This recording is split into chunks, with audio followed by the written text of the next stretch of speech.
Think about how many times you've let yourself down. Do you really trust you? Or will you put your trust in Jesus? Luke writes that you can be certain. There is no salvation in self-righteousness.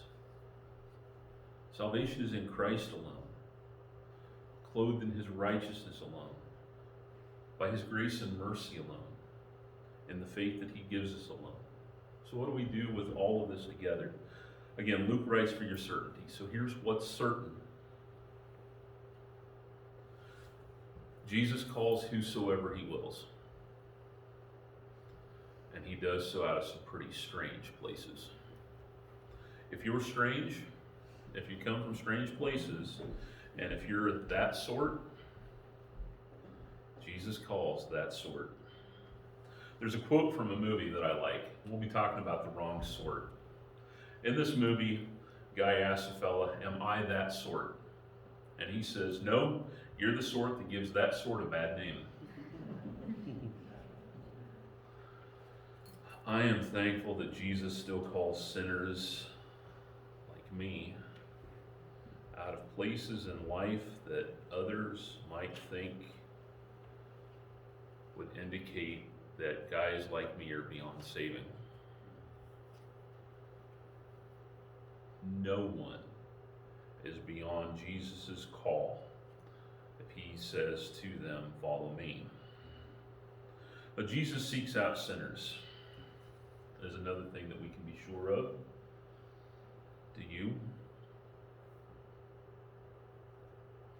Village missions, in my application process, I had to have a certain number of character references. I had to give them a sheet explaining what village missions wanted to know, and I had to give them a stamped envelope. I was not allowed to see what was in them. One of them had to be from an unbeliever that I knew well. Because village missions thought is, if he can't be trusted to reach out to the lost before he works for us,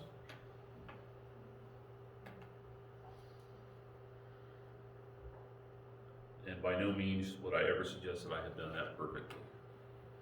But saved sinners point other sinners to Jesus. Do you? You'll find them in some pretty strange places. Saved sinners find joy in Jesus. Even in fasting, we have joy. Do you have any joy in your life that is real joy, founded in Jesus himself? Even when our bridegroom is away for now, there's joy now. Also, what's certain is that Jesus brought something new, but it was promised of old. Have you looked at your heart? Is it stone? Or have you received a new heart? Now, in all of this, there is a tension. There's a phrase, if you ever read anything by R.C. Sproul or Ligonier, you'll see it in Latin. There's a tension for us. And the phrase states that we are both at once sinner and justified. It's a hard tension to live with, and we'll be living with it as God makes us holy and until he brings us into glory. But even though we were once that sort, we don't need to glorify in it, and we don't need to live there anymore. And even though we're not that sort now, we should never look down on those that Christ himself led to save.